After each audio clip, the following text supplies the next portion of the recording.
Hello, good morning, Assalamu alaikum. Thank you for being here, and thank you, Habib University, for inviting me to this amazing event. I'm really happy to be here. Today I'm going to talk about a topic that's very dear to my heart, which is the issue of fear and how fear is dividing our cities. And I'm going to be talking specifically about my own research. I won't bore you, I hope, but connecting my research to the issue of fear. My research is in a part of the city called Lyari. Many of you will have heard of that area before, especially if you're from Karachi. My first visit to Lyari was in August 2012, when a friend of mine who was conducting research there asked me to visit with him, and I didn't grow up in the city, so I thought it was a great opportunity to visit this part of the city that I'd heard a lot about. And when we went there, we conducted a focus group discussion with a community-based organization there. And what I heard at the focus group discussion really struck me, and that was that people from the area were talking about how they felt stigmatized in the city, how the media had maligned them, how people were afraid to visit their part of the city, and how they felt alienated from Karachi. And I really wanted to know more. I wanted to understand what it felt like to actually live in a so-called no-go area of the city. So since that time, I've been visiting frequently, as much as I can. The name Lyari itself strikes fear in the hearts of Karachiites. It's synonymous with crime, violence, gang war. And because of this, every time I visited Lyari for the first couple of years, I would get a lot of protests from my family, who are wonderful and of course wanted to take care of me, and have come around very slowly to the idea of me working there and even visit with me sometimes now. But at that time, they were extremely worried about me. You know, why you're going this place, why are you putting your life at risk, why is your research so important to you? But not just my family, my friends as well. They would try to stop me, they would ask me whether it was worth putting my life at risk to go to this most feared part of the city. Other friends were in awe of my bravery, as if I was going to administer aid in a war-torn part of the world, and would ask if they could join me, as if they couldn't go themselves. Lyari was actually very close. It's very close to Defense and Clifton, which are two of the elite areas of the city. It's just a 15-minute drive from where I live in Defense. But in people's minds and people's imaginations, this place could have existed in a different world altogether. Now, I'm not arguing that there was no violence in the area at the time. There was, but the reactions I was receiving were disproportionate to the reality. They weren't based on necessarily any logic. And what, for me, these reactions reflected were actually the deep ethnic and class divisions that exist in Karachi. Karachi is deeply divided. If you look at no-go areas, so-called no-go areas in the city, there's a long list of them. Lyari is just one of them. You have Orangi, Sorabgot, Sultanabad, Korangi, Baldia, Landi. I mean, it goes on and on. And if you look at the populations of these parts of the city, Lyari itself has probably over 1 million people living there. We'll know once the census is completed how many people there actually are. And so if you add up all of the no-go areas in Karachi, that's about half of the city's population. So that means that half of the city's population live in areas where the other half of the city refuse to visit or are afraid to go to. Of course, these fears get heightened during periods of violence, during periods of conflict, but even after the conflict subsides, the fear still remains in people's hearts. People's routines have changed, they stopped going there, so they'll probably continue to stop going there.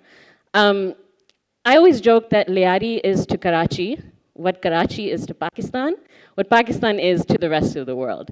So anyone who's from Karachi, which is most of you in the audience, know that people in Pakistan from other cities or other places are afraid to come to Karachi, as if, you know, this is just kind of this war-torn city.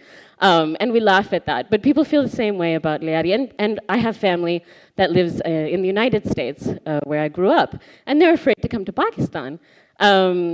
And I, you know, if you actually put things in perspective, not to be too morbid, but if you look at the causes of death, then terrorism and war are very, very low on the list. Heart disease is actually the #1 killer. So actually people should be more afraid to visit their local McDonald's rather than to visit Pakistan or Lyari or Karachi.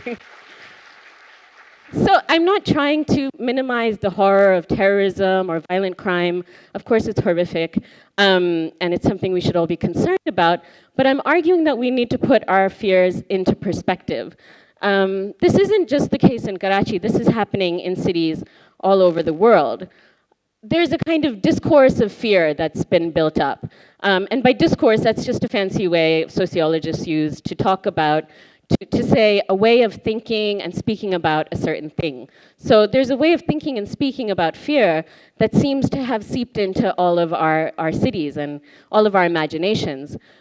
This discourse of fear is used by those who are powerful to control those people who are less powerful than them. It's especially used for women, on young women in particular. To stop women from leaving the house, to stop women from going out on their own, to stop women from visiting parts of the city that are unfamiliar to them, or to go out unaccompanied. And we're very familiar with this, especially in Pakistan. And this fear actually is used to create divisions within people, right? So the rich start to fear the poor, Hindus start to fear Muslims. In India, white people start to fear black people in the United States or in other parts of the world. So what is this actually doing to our communities? What is this doing to our cities? This is creating different kinds of walls, right? So there's two different kinds of walls that this creates. There's the physical walls that we see all around us, in Karachi especially, in the form of things like gated communities, which we're very familiar with, which are springing up all over our own cities and cities around the world, which basically lead to divisions within people. Now, you keep people out that you're afraid of, which creates more distrust, which creates more resentment between people. But this is also creating imaginary walls, right? So walls that exist in our minds, that tell us where to go, where not to go, which people to stay away from, which people that we can trust. And this is creating more and more division and more distrust between people. It's basically leading to social fragmentation. And it's causing more distance within our cities. So people don't actually know what's happening in other neighborhoods, in neighborhoods that could be right next door to them, but they have no idea what's going on there because they're afraid of the people that live there. And so this is deeply dividing all of our cities. So it's something that I'm really concerned about. So the question remains, how do we actually overcome this? And I don't have any fancy kind of solutions. Sociologists rarely have any kind of solutions. We just tell you what problems are. But my answer is that people just need to stop being afraid, right? I'm not saying that you should take unnecessary risks. I'm not saying anyone should put themselves in danger. But anytime somebody stops you from going to a part of the city that's unfamiliar, or from interacting with a certain group of people that they feel are dangerous, or anytime you stop yourself, which is more likely the case, you need to step back and ask yourself, what am I actually afraid of? Is this fear based on any kind of logical reality, or is this based on stereotypes? And more often than not, you're going to realize 9 times out of 10 that this is based on a stereotype. It's not based on any kind of logical reality. It's only when we start to step back and deconstruct our fears that we're going to start to deconstruct all of these walls that have been built, the imaginary walls and the physical walls that are dividing us. And when we start to do this, we can then start the process of rebuilding our communities and rebuilding our cities so they're more inclusive, more egalitarian, more just, and actually safe for everyone, not just safe for the privileged few, but actually safe for everyone. Thank you.